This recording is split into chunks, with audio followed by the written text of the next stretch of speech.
whatever the strategic options you come up with, it has to be linked to sustainability and e-commerce. Let's say Kroger, it has to be linked to sustainability and e-commerce. Please keep that in mind. So subheadings have to come in sustainability and e-commerce subheadings have to come in under any of your main strategic options. Your retail lab or Walmart lab has to connect to sustainability and e-commerce. And you already know we've discussed that. When you're going to China or India, if that's a part of your strategy, how does Flipkart from e-commerce and sustainability from going down to the farmer who is in rural India, how does that piece come in, etc., to drive your sustainability agenda? So don't forget that, right? Whatever you do, don't forget the sustainability and e-commerce discussion. Is that cool? I hope you got it. Here are the 10 key issues we brought in. We got competition from the big tech. Guys, there are a lot of legal issues now being pushed against the big tech to break them up. Europe is going all out to break the big tech like Facebook's, Apple's domination, Google, because they're too big. They can control the world. Even in US, both opposition and the current ruling party are fairly having consensus that they got to break the big tech. I am also for it. You should also get it. So fresh and grocery and fresh food battle. Indian market opportunity has been brought in. You could also add in China.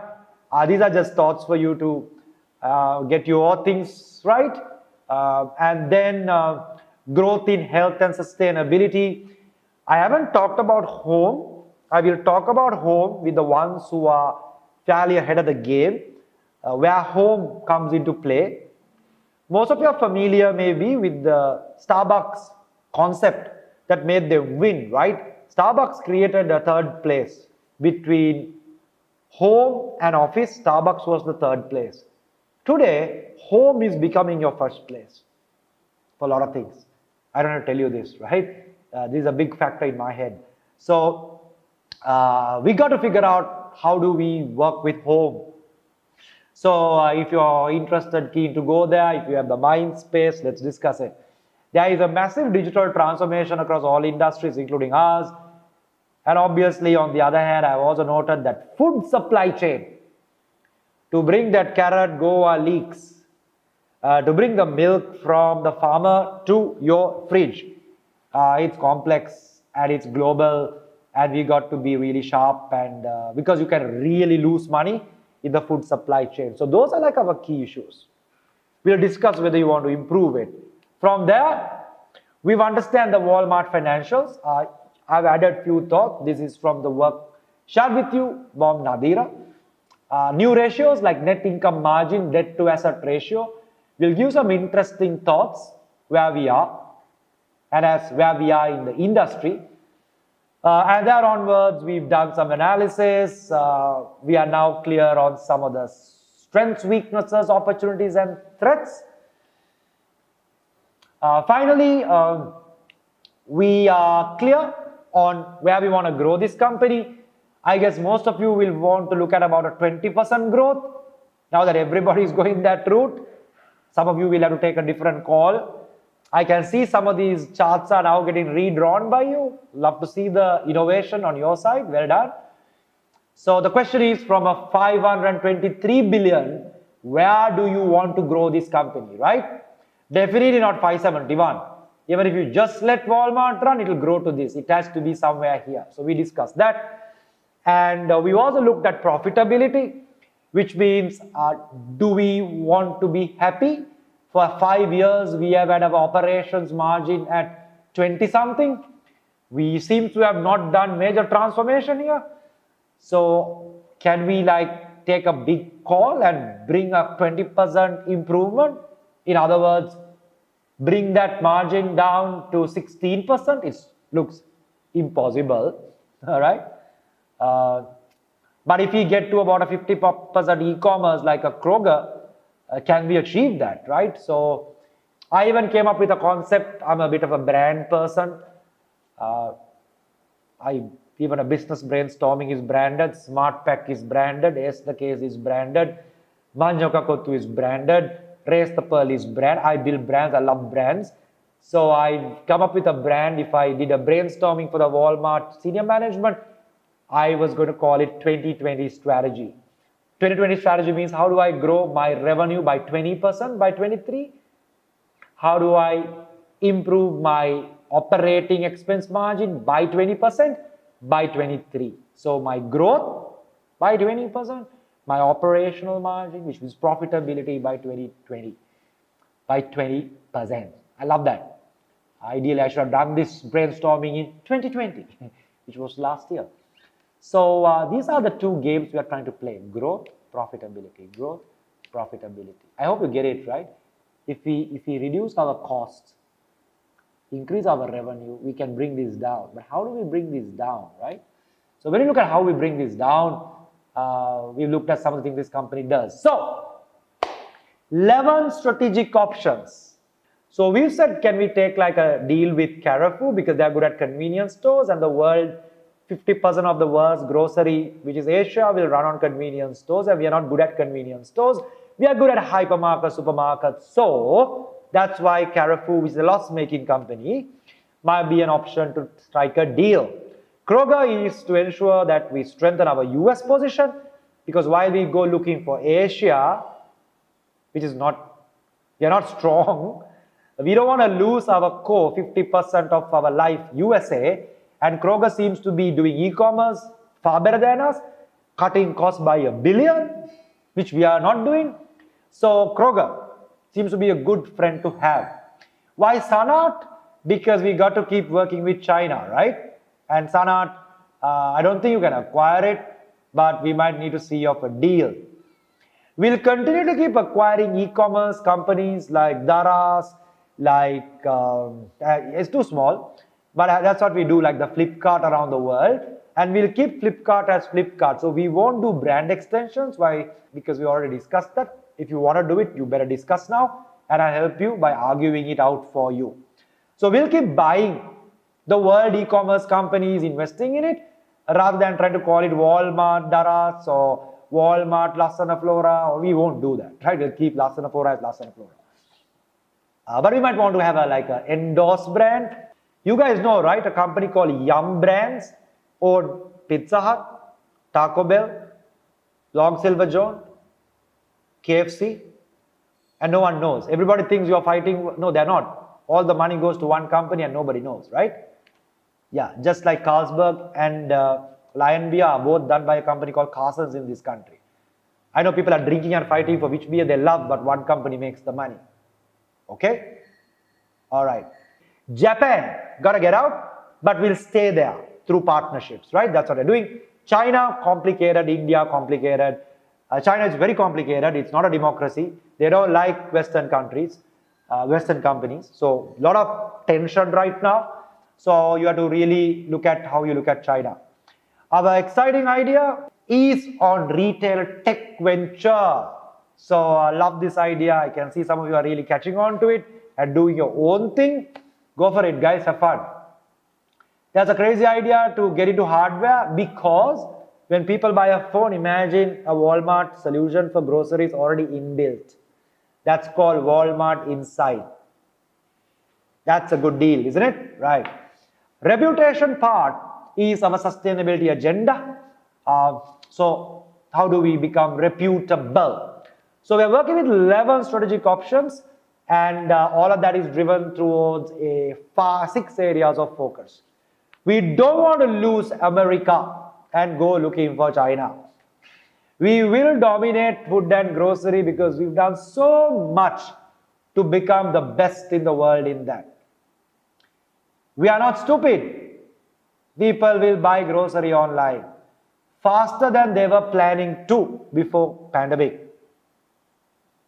We have a major opportunity to be the tech service provider for most of those hypermarkets, supermarkets in the world. You saw those numbers. In every country there is a big market, including Sri Lanka. Sustainability is a big opportunity. We will leverage what we've done. So That's the deal, ladies and gentlemen.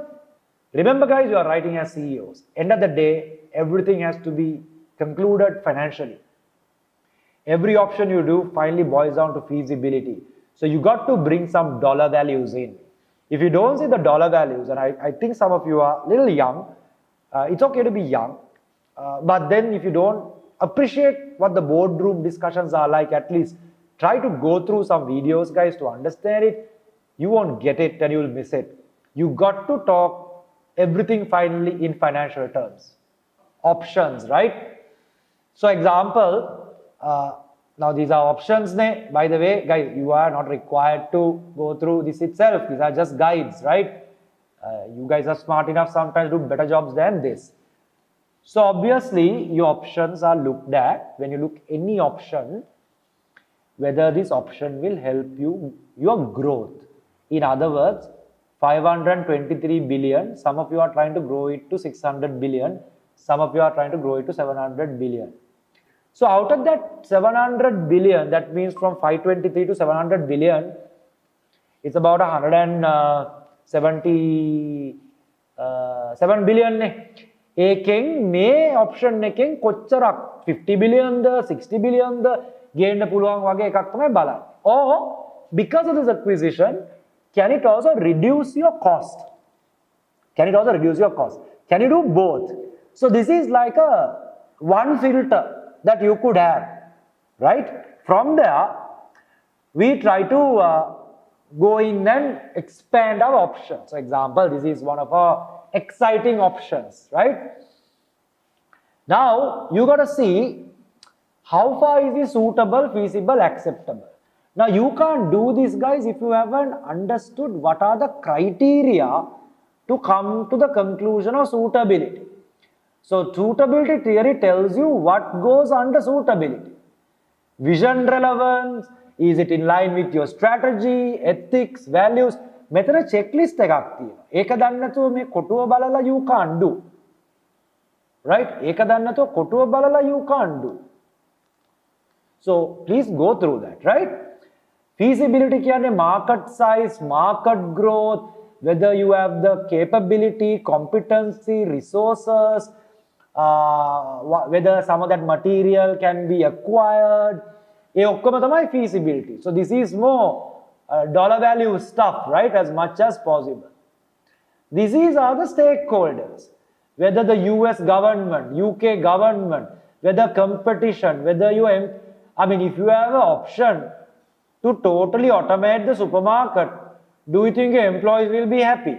They will not be happy. You are 2.2 million already unhappy. There are a lot of employees unhappy. So how will that go? Who are your stakeholders? Hey, by the way, stakeholder audit, I have not to tell you now in your 6 pages. So you got to evaluate those, come up with some ratings, and then overall, outside of this table, summary you write and analyze, you justify because of these reasons, this option is an extremely attractive option. Or not a very attractive, obviously you will take the two that are very attractive, and that option will contribute to growth like this and profitability like that, or both. That is where your dollar discussion comes in. Okay, obviously gentlemen and ladies and gentlemen, you will have to make some assumptions. Harida. So when you do the numbers, let's see. Ravinya's question on LOHA's segmentation. So guys, you have to do a customer segmentation. මේ grocery shopper කවුද? Food shopper කවුද කියන එක geography තියෙනවා, demography තියෙනවා, you have the countries and all that තියෙනවා, beverage shopping තියෙනවා. So you have to do a basic segmentation. Correct? Then Walmart වලින් බැලුවොත්, if you are looking at the benefit sort, people are looking for convenience. Under one roof, cost, sustainability. So there are different benefits sort. By the way, I'm now on basic marketing theory on segmentation, which you are supposed to know. If you don't know, it's not a big deal. You can quickly refer the books that you have and get your knowledge on segmentation. At Daffodil, we are adding the relevant segmentation That's the only model available to do a sustainability segmentation. So let's go to that slide that I showed you a little while ago. Guys, up to now, can you go to your segmentation and see whether you have segmented the consumer behavior, how they buy, how do they buy clothes, how do they buy groceries. You have some nice data that you can put to a segmentation. So these are the categories, right? This is your ultimate guy or girl. The 19, this is US market, this is 2013. The source for this is National Marketing Institute. Sorry, Natural Marketing Institute. Okay, these are proprietary stuff for you. Harida, meva danne typical people. Only you will know this going forward. May study karana good stuff, right? May avilla true blue greens. Major environmental fans. So this is the 19%, right? You can also look at globally in certain markets what is the percentage of them, right? So if you look at breaking the market by, I don't know, by age, I don't think gender matters, that's okay. Gender, geo, so you'll break the market, ne? Harida, you'll break the market. Then you can go and break it based on your LOHAS segment, right? So you have the LOHAS, then you have the naturalites, then you have the drifters, so obviously in your geo, US has 19% LOHAS, as you can see. So break the segmentation like that. Break your segmentation like that. So when you break a market, I'm sure you'll go by, in your case, maybe you'll go by geo, you'll go by age, you'll go by gender, you'll go by online behavior, what do they buy.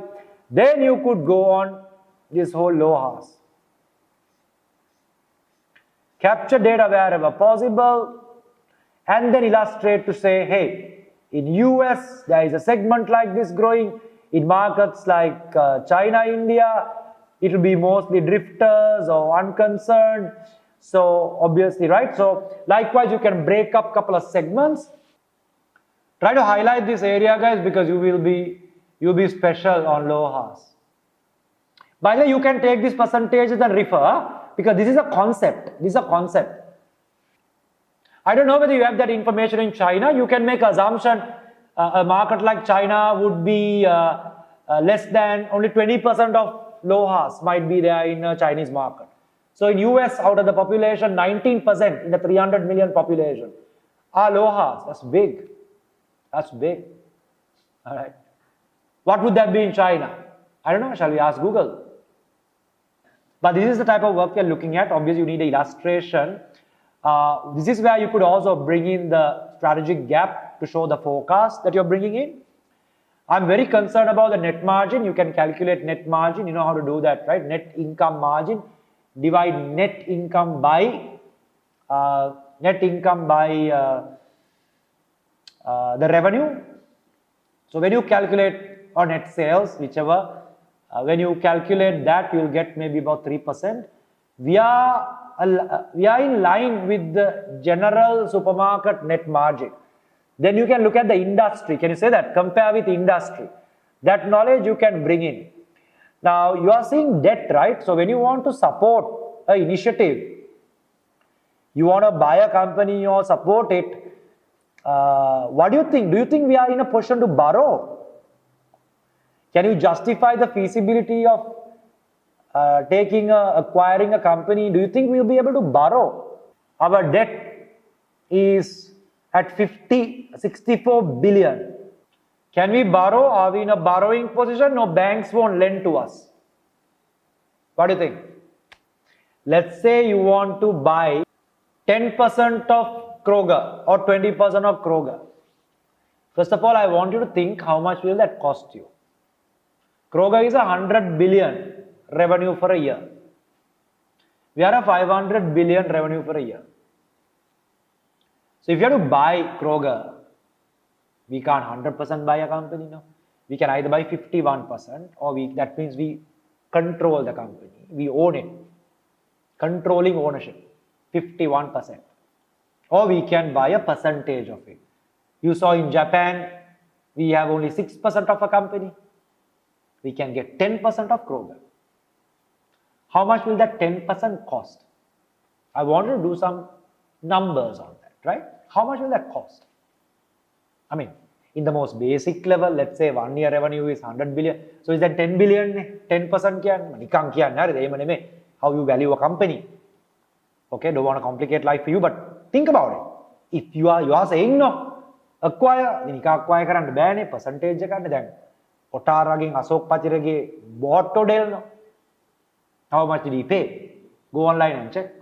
How much did Ashok Patirage SoftLogic pay to buy Odell? Got it, right? Now let's say we need 10 billion to buy this percentage. Where do you find the money? Either we should have the cash or we borrow. Now the question is, can we borrow? Are we in a position to borrow? Guys, make a note. Now we are taking this to the next level, the level we are supposed to be.